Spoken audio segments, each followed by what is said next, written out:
آئیے میں آپ کو رزق میں برکت کے لیے، کاروبار میں برکت کے لیے، عزت میں برکت کے لیے ایک وظیفہ عرض کرتا ہوں۔ انشاءاللہ آپ اگر اس کا ورد جاری رکھیں گے تو اللہ کی کرم نوازی سے، کیونکہ وہ رازق بھی ہے، مالک بھی ہے، وہ عزت بھی دینے والا ہے، وہ شہرت بھی دینے والا ہے، تو انشاءاللہ اس وظیفے پر ہم عمل کریں گے تو بہت برکت ہوگی اور بہت سارے لوگوں نے اس سے فائدہ بھی اٹھایا۔ اللہ تبارک و تعالیٰ کا ایک بہت ہی صفاتی اور پیارا نام ہے یا رحیم، یا رحیم۔ یہ یا رحیموں کا جو بندہ روزانہ 500 مرتبہ ورد کرے گا تو چند ہی دنوں میں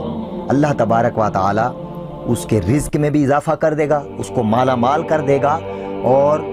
لوگوں کے دلوں میں اس بندے کی محبت ڈال دے گا، لوگ اس سے محبت کرنے لگیں گے اور رزق میں بھی اضافہ ہوگا۔ تو اللہ تبارک و تعالی ہمیں اس وظیفے پر عمل کرنے کی توفیق عطا